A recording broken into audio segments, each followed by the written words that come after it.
Hi, I'm Rob Davidson. This is Wheels on Edge, and this is the 2013 Nissan Quest, the big minivan. Talk about a contradiction in terms. Minivan, massive vehicle. It's a 7-passenger people mover with a lot of conveniences and a lot of good things, and a couple of things that makes me scratch my head.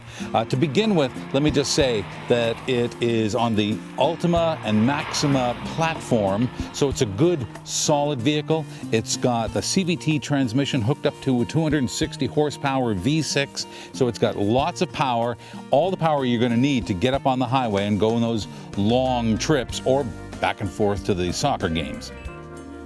Okay, so the first thing you should know about this vehicle is the back opens automatically in the model that we have. This is the $40-some-odd thousand vehicle, so it has a lot of buttons for everything. This fob is incredibly invaluable. You cannot lose this fob because it controls everything. Now, get a little bit wider here because you got to realize this thing goes up really high. And you want to be sure that you've got room. Even in a parking lot, I was in a situation where I was next to a truck where its bed was here and it was a lot closer. I had to run back and stop this thing so I wouldn't crunch into the truck. So you got to be a little bit careful with this thing. You do with any minivan, but these fob things, they're kind of dangerous. The second thing you got to know is that where every other minivan on the market has these rear seats fold down into the rear compartment, these ones tend to sit up, so you end up I think you're actually losing some space here. They say it's a lay flat. I'm not entirely sure that you can call it that. They go down easy enough. Stand by. They go down easy enough here. But it's on the side that I've got the real argument.